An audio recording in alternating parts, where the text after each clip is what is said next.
Here we go, week 2 of Jesus Is. We gave you free books last week. If you weren't here last week, feel free to grab one in the lobby. No cost to you. Just pick one up on the way out.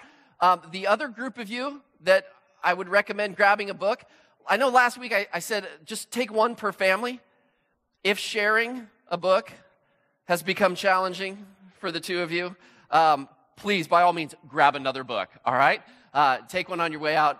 We just really want this in your hands to be able to read. And hopefully every week you're reading something that's based off of what it is I talked about. So we started last week with Jesus Is Alive. And I understand at the book, the Jesus is Alive part is at the very end.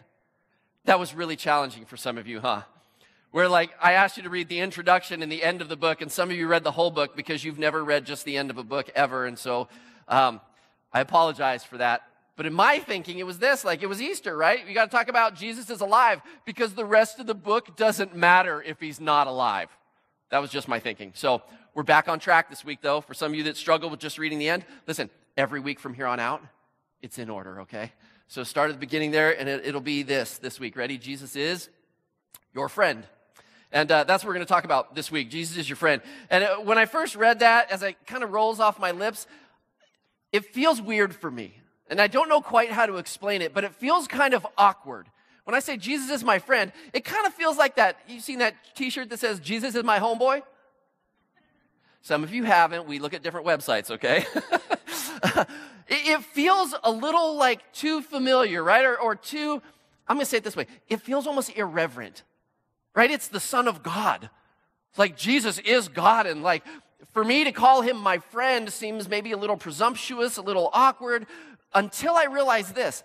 Jesus actually used the same words to describe people. He said this, listen, he used the word friends. It was his word. And so now when I say this, Jesus is your friend, I can say it with all the confidence in the world, this is actually from Jesus, but it raises questions for me. Here's a couple of mine. Would I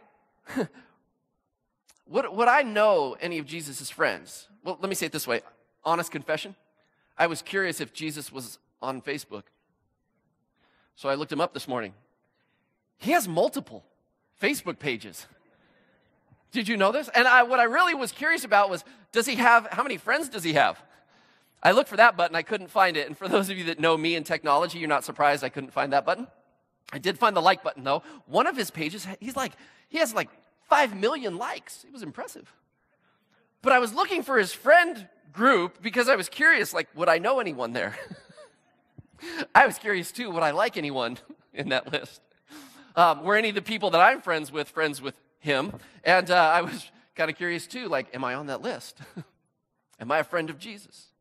I'm joking a little bit, but not much, because I'm curious. I think a lot of us might actually struggle with the concept that Jesus is your friend. And do you really know that he is? And is he really your friend? And I think there's probably lots of ways that people resist Jesus. I'm actually going to talk about 3 of them today. Why do we, you and I, actually resist being friends with Jesus? And so I just want to talk about 3 of those, and that's it. Here's the first thing. Ready? I think some people are just self-condemning. They say this, Jesus would not want to be my friend. Listen, if he knew who I really was and what I think about and how I feel about things, if he knew what I've done in my life, listen, he would not want to be my friend. Because he's this holy God, he's this Son of God, and man, if he really knew who I was, there's no way he would want to be my friend. Let me clarify something. When Jesus speaks in the New Testament, and people have written about things that he has said, when he spoke on multiple occasions, he created 2 categories of people, okay? There's I'll call category A and category B. Category A, this group of people, it's got a label to it. I'll tell you what the label is in just a minute. But there's a group of people that these are words that he would say to this group. And I'm going to read you a bunch of words. Some of them are direct quotes from the Bible. Other ones I've kind of paraphrased them to kind of fit this situation. But listen to how Jesus speaks to this category A. Here's some words from Jesus. Ready? I would love to come to your house today and have lunch with you. That's what he says to one person in this category A. Another time he says, you truly are a God follower. I would love for you to be a part of my group and follow me. Another time he meets this person in category A and he says, I do not condemn you for your life.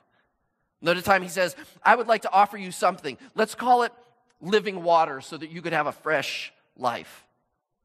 To another person in category A, he says, I admire your faith. To another person, he says, you have a faith unlike anything I've ever seen among Israel. Final one here. You have done something so beautiful for me. Wherever people tell my story, they're going to tell your story about who you are. The common thread through everything in category A people is this. Jesus seems to affirm, build up, encourage. It seems like he is friendly with these people. That's in slight contrast to group B. Category B is a group of people that Jesus, he's not as friendly, but I'll let you be the judge, okay? I'm going to read to you some direct quotes, maybe some paraphrase quotes as well for group B, all right? This is category B people. I'll tell you who they are in just a minute. But here's some things that Jesus said to them. Ready? Your words are evil. They harm people like snake venom. You break God's commands with the way you live. You pretend to be my friend by honoring me with your words, but your hearts are so far from me. You're a complete hypocrite. You are actually keeping people from finding God. You are a blind fool. You are greedy and self-indulgent. You're a snake. This is my favorite. When people follow you, you make them twice as much a child of hell as you are. If that's how Jesus speaks to his friends, not sure I want to be a friend of Jesus. The group category B, they're clearly not people that Jesus respects, is fond of. That group is not Jesus' friends. Here's the two categories. Are you ready? Group A, they have a label, and here's their label. They're called sinners. Friends of Jesus are people who are sinners. Broken, busted, don't have life together. Things are messed up, not straight. The other category of people, group B, are what Jesus called the self-righteous. Now, stick with me for a minute on this, okay? If you think I'm making this up, let me give to you Jesus' very own words that were written down by one of his followers named Matthew. Here's what Jesus said, "For I have not come to call the righteous. I didn't come here to gather up righteous people. I didn't come here to gather them around me, let them be my followers, bring them into our family. I didn't come to call the righteous, but here's who I came to call. I came to call sinners." Two categories of people, righteous people, sinners. Now, if you know the story, the context in which Jesus said that, what he means by righteous people isn't good people. What he means is this, it's self-righteous people. People who you by yourself, you think you're good enough for God to love you. Like, he should love me, I'm a good person. Which means this, you have no need for Jesus. So under self-condemning, this is the kind of thing that somebody would say, I don't need Jesus to be my friend. And Jesus would say, okay, you're not then. By the way, just in case you missed it, when Jesus speaks to sinners, he speaks with kindness, generosity, and encouragement. And if you didn't pick it up when he speaks to these self-righteous people, he is not a fan, not a friend. By the way, this is his reputation. Everybody else saw it too. It wasn't just Jesus who stated it. Here's Jesus' reputation. When he talks about this Son of Man, he's referring to himself, and this is what he says. The Son of Man, he's talking about himself, came eating and drinking, and they say, here is a glutton and a drunkard, a friend of tax collectors and sinners. You know who said that about him? Self-righteous people. They said, look who he hangs with. He hangs with sinners and broken people. He's the friend of sinners. That was Jesus' reputation. So if anyone here is thinking, I've resisted friendship with Jesus because, listen, my life is broken, busted. I've got it wrong so many times. I'm not even talking about the last 10 years. I'm just talking about right now. My life is a mess.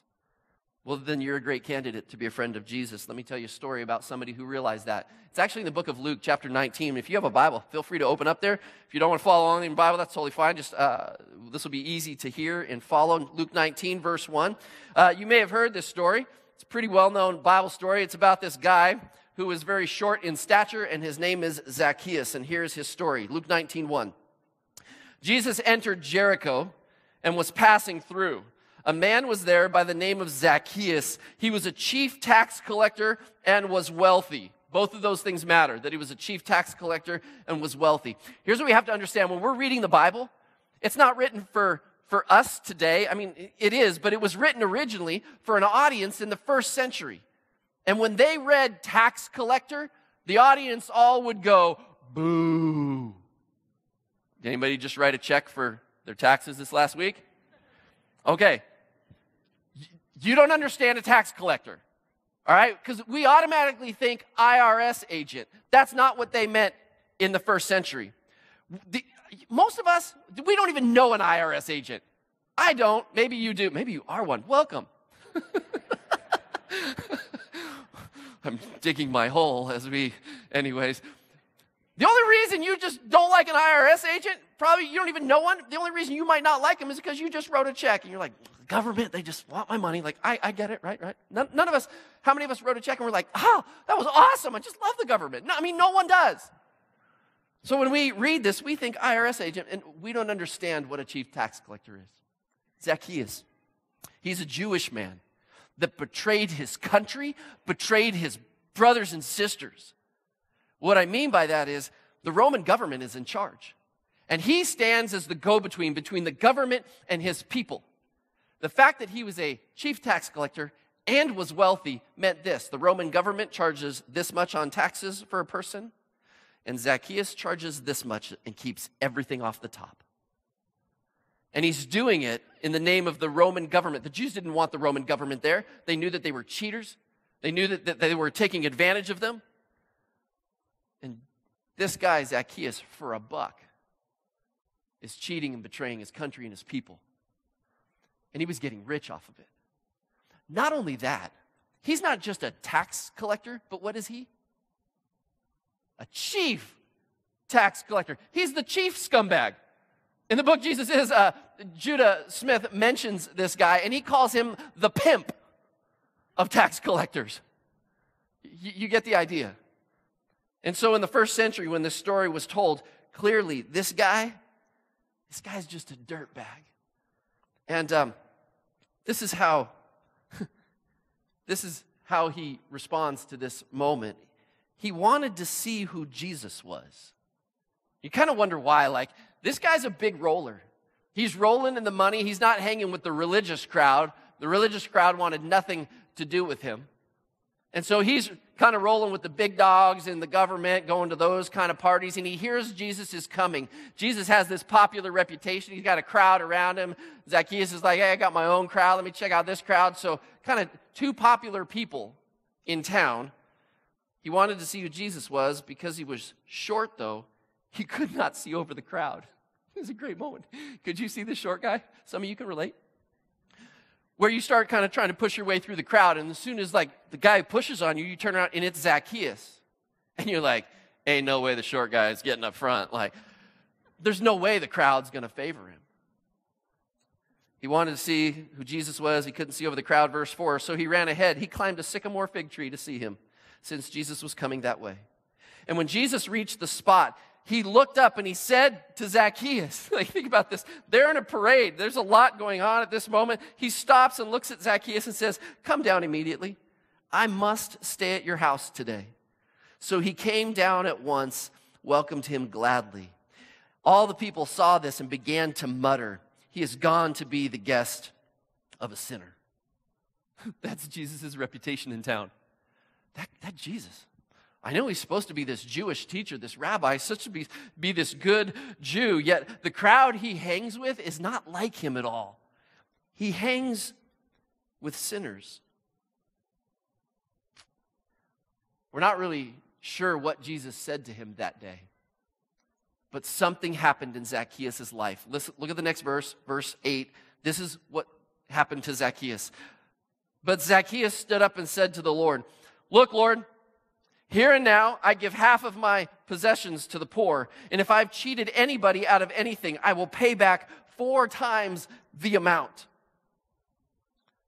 I'm going to say this. Zacchaeus, I think, accepted Jesus' friend request.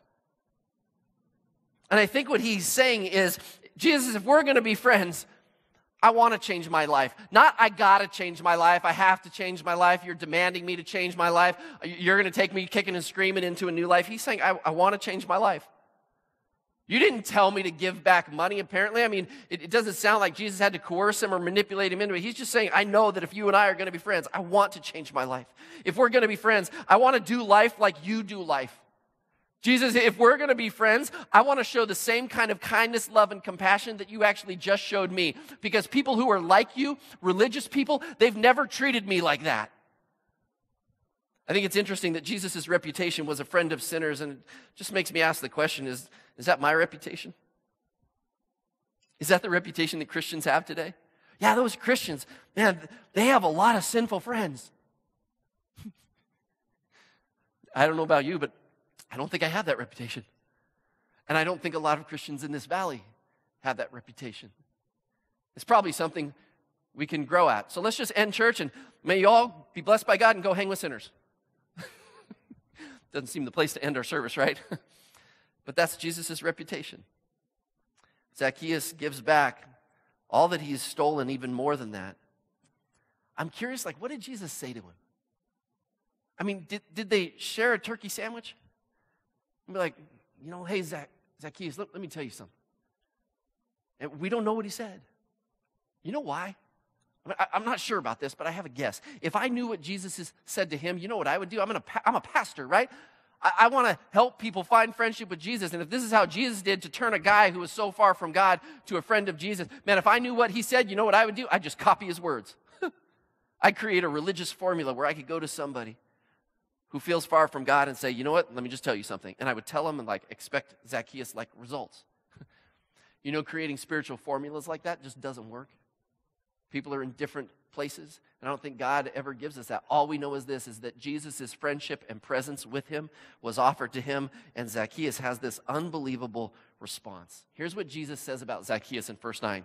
Jesus said to him, today, salvation has come to this house. What he was saying is, today, Zacchaeus, you and me forever are friends. You're a friend of God. You're a friend of mine. So here's why I tell you all of this. Ready? Why do people resist friendship with Jesus? It's this. We feel self-condemning. Jesus would not want to be my friend. And we feel self-condemning because we often, like Zacchaeus, we come up short spiritually and morally. If you're taking notes, there's your fill-in. We come up short spiritually and morally. Can I just say that if you're in this room today, and you feel like your life has come up spiritually and morally short, and there's kind of a wake of brokenness and destruction in your past or in your present right now, all that means is that you're a great candidate to be a friend of Jesus. It's proven over and over and over again in the Gospels. And maybe that's not your story. Maybe the second reason here why people resist friendship with Jesus, maybe this is more you. And here it is. Ready? It's self-righteous people. I mentioned this in category B.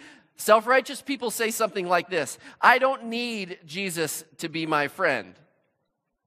Can I venture a guess at this? There's probably no one in the room here that's going to call themselves a self-righteous person. There's probably nobody who's going to go, you know what? He's right. I'm a category B person.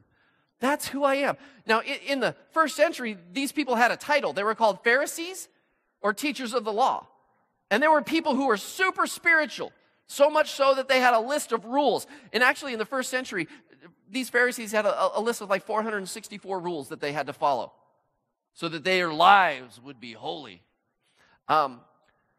Jesus pretty much just says, listen, you're a bunch of self-righteous people thinking that you can earn God's approval and love. Now listen, none of us think that we're self-righteous, all right? But let me do it this way. You might be self-righteous if. Let me just give you a list that maybe I resonate a little bit more with, because I think there's moments in my life where I'm a little self-righteous. So here's what qualifies me as self-righteous. Ready? Here we go. You might be self-righteous if you mess up, but others sin. You see, when I'm generous with my own stuff, baggage, and dark side, but I'm not generous towards other people with their dark side, see, I mess up, but other people, they sin. Second thing, you might be self-righteous if you make mistakes, but other people are bad or evil. See, I'm not a bad person. I'm not evil. I would never give myself that label. I just make mistakes, but other people, I label them as bad. I label them as evil. Third thing, you might be self-righteous if you focus on the reason that you make mistakes, but everyone else, they have excuses for their bad behavior. When you've had an opportunity to be vulnerable, maybe somebody's caught you at something or you've done something that hurts somebody and they called you on it and you're like, yeah, that wasn't right, I'm sorry. Let me explain to you why I did that. I grew up in a difficult family. Mom was never there, dad was on drugs, and you go through your long list of why you behave the way that you do, and those are your reasons for why it is that you make mistakes. But when you look at other people's lives, those people, they don't have reasons, they have excuses for why they're bad people, and they make the terrible decisions that they do. Do you see the difference? It's a self-righteous attitude. You might be self-righteous if you're offended by people who sin differently than you. What I mean by that is, let me just give you another one real quick. You might be self-righteous if you see different levels of sin. Here's my sin. Here's everybody else's sin. I would challenge you to go into the Bible and look for any place that differentiates sin in God's eyes. Now, granted, for sure, there's different consequences like, I did this, and the consequence for that is this, and the consequence for this other sin might be big here on earth. But what God says, what the Bible says, is that the consequence for every sin is death.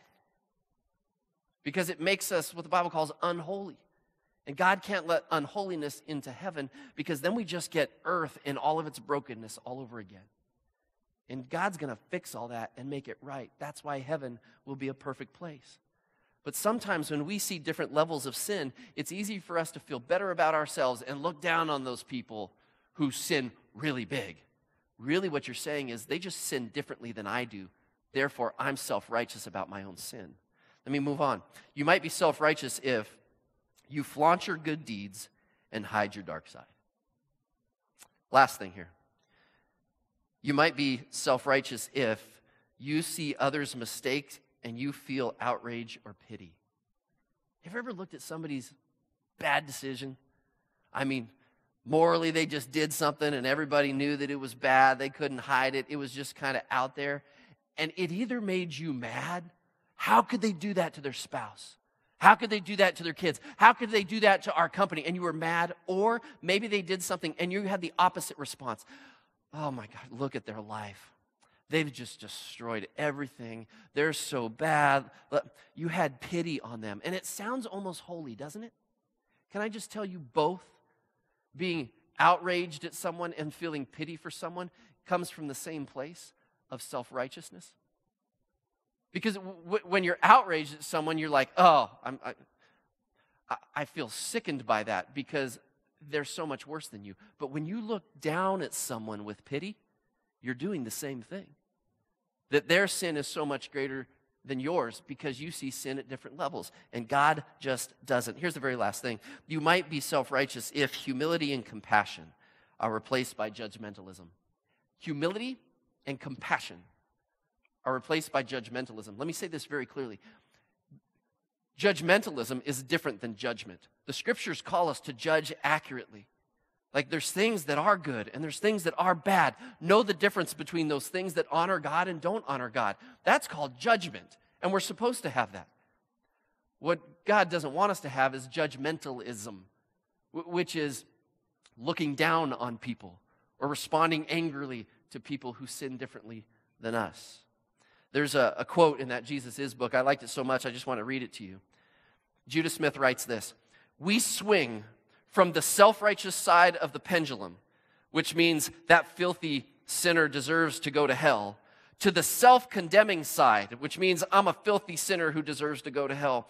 Both extremes come from focusing on rules rather than a relationship with Jesus." Can I be real honest with you? I swing between both of these. I have moments where I go, wow, why would God love me? Because I'm looking at my own behavior because I'm a rule breaker. And there's other moments where I follow the rules or something goes right and something else is going bad in someone else's life, and I have the tendency to look down. I swing between both, and maybe you do too. So there's a third group that I want to talk about that resists friendship with Jesus, and it's this group. It's the self-defeating group. The self-defeating group is going to say something like this: I will never measure up as a good friend to Jesus, so why even try? I mean, Here's the sucker punch. You ready? Remember I started this whole thing because Jesus' own words said, listen, you are my friends. Here's the sucker punch. I didn't read the whole sentence. Here's what the sentence is. You are my friends if you do what I command. I know in some of you are like, dang it.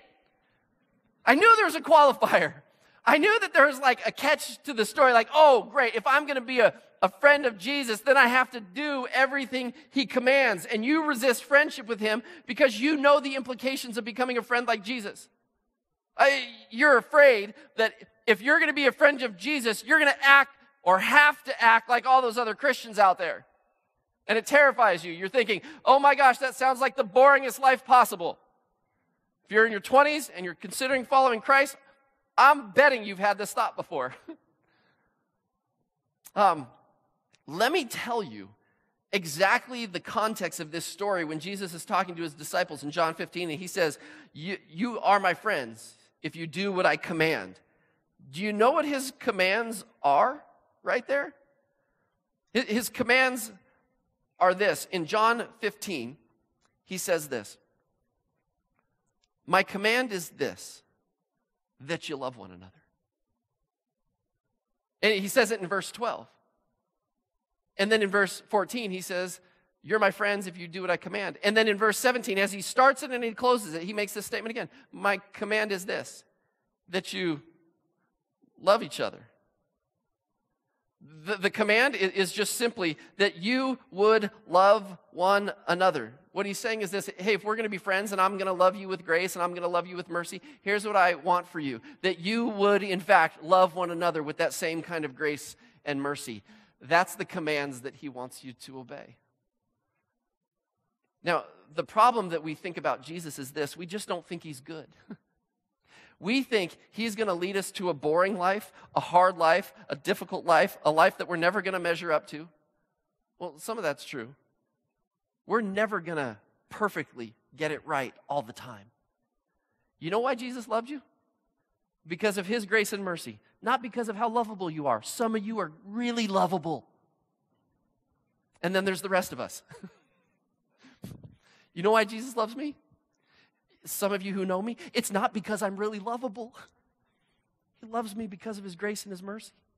And then when I started becoming his friend and I started trying to love people, you know how many times I have gotten it wrong and still get it wrong? Continuously. And in the midst of that, you know why he loves me because of that? It's not based off of my performance or my behavior. It is still based off of his grace and his mercy. But he's loved me so much that I certainly want to try to honor him with my life.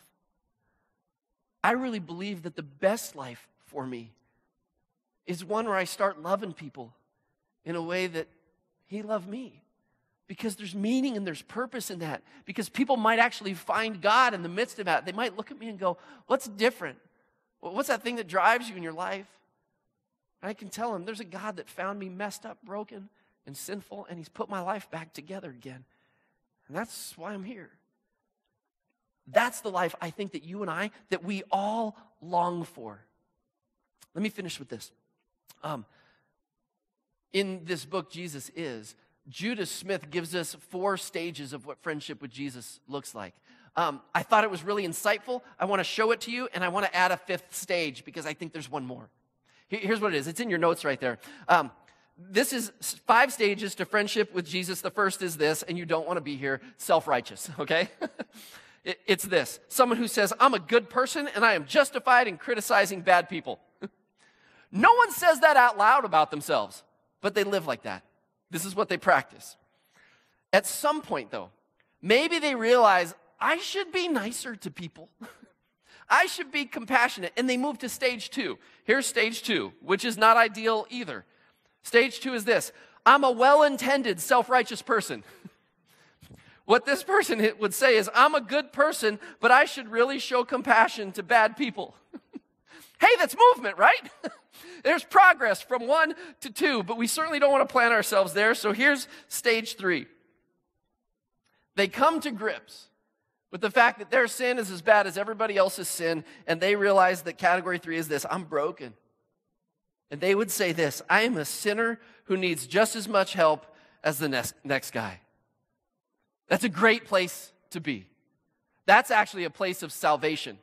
That's at the place where that person can become the friend of Jesus because they say, you know what, I need Jesus. I need his forgiveness. There's no way that I can ever come into a holy presence in heaven with a holy God. And Jesus, if he's a friend of sinners, then that's me. You could write broken or sinner right there. But you know what's interesting is some people stay there. Have you ever met a Christian? Kind of hangs their head. They're like, yeah, I'm just a sinner saved by grace. That is not the end game. You're still at like stage 3. There's a 4 and a 5 still. Have you ever met a kid who's like a teenager or 10 years old who has a healthy relationship with his mom or dad? Does that kid walk around? Yep, just a sinner. Parents remind me that all the time. Discipline me, always grounded, like I am just a sinner. I don't know why they love me, but you know what? They're just gracious with me, so they just... That kid is unhealthy. I'm calling the counselor. The healthy place is this. I mean, a 10-year-old, what should their identity be? Man, my parents love me. My parents, they're proud of me. They know that they get disciplined by their parents. They know that there's moments where they disappoint their parents in life. But their identity is stage 4. It's this: I am loved. I'm not just a broken person. I'm not just a sinner saved by grace. I'm actually loved by God, and that's my identity. I'm a loved child of the King. And I know that you and I, we grow up in a performance world, right? We get grades. We get cut from teams because we can't perform. We get cut from the band or whatever club that we tried to join and we just weren't good enough. So much of our lives, you have an evaluation at work that's all about your performance. We live in a performance society. Some of that can be very healthy, but when it becomes our identity about performing for God, we think our friendship is on the line because of it. The reality is this: you're a loved child of God. And you got to see yourself as that. You can't just be a sinner who's saved by grace. And that's where this ends in the book. But I think there's another stage to this, that you're not just a loved child of God. And it's because of what I read in John 15. I mean, he says, you're my friends if you do what I command. And here's my command: love each other. You know what the 5th and final stage is called? It's called loving. It's not just me being a loved child of God, being a friend of Jesus. It's about the work that he's doing in me, that he has designed me to show compassion, grace, and mercy on everybody that I meet so that I might be able to attract them to who Jesus is, that they might become a friend of him as well. Let me wrap this up. Here it is. Ready? Yes, you and I have sinned, and we are sinners. But you and I are so much more than that. We're loved followers of Jesus, whose lives are continuously changing by the power of God so that I can love people with a Jesus type of love. That's it. That's what I think it means to be a friend of Jesus. So let me just ask one last question. At what stage do you identify yourself with? And as long as it's true, let's just say it. I mean, if you're at the self-righteous place, like, yeah, you know what, I spent a lot of my life looking down on people, being critical of them and hiding my dark side and trying to flaunt how great I am. Like, if that's you, then just say it. I mean, if you've been in a place where you've never said, you know what, I've never told Jesus that I need him. And today I'm just going to say, listen, I need to move to 3 and become a friend of Jesus because I'm going to say, I'm a sinner. I'm broken. I need to come to a friendship with Jesus today. Then give your life to Christ today. Like, what's the next step? Once you know where you're at, you can know where you're going. And so I would just ask this: which one identified with you? And what is Jesus' invitation and that next step that he would have for you? Here's what I'd love to do. I'm going to bow my head, and we're going to pray in just a moment here. And I would just say this: would you verbalize that to him? I mean, if you're authentically sincere about saying, I think I need to make this movement with God to be a friend of Jesus. You might have been a friend of Jesus for a lot of years, but your identity has been as a sinner instead of a loved child of God. Would you just tell him that, and you want to make that move? And you can even tell him, listen, I don't even know how, God.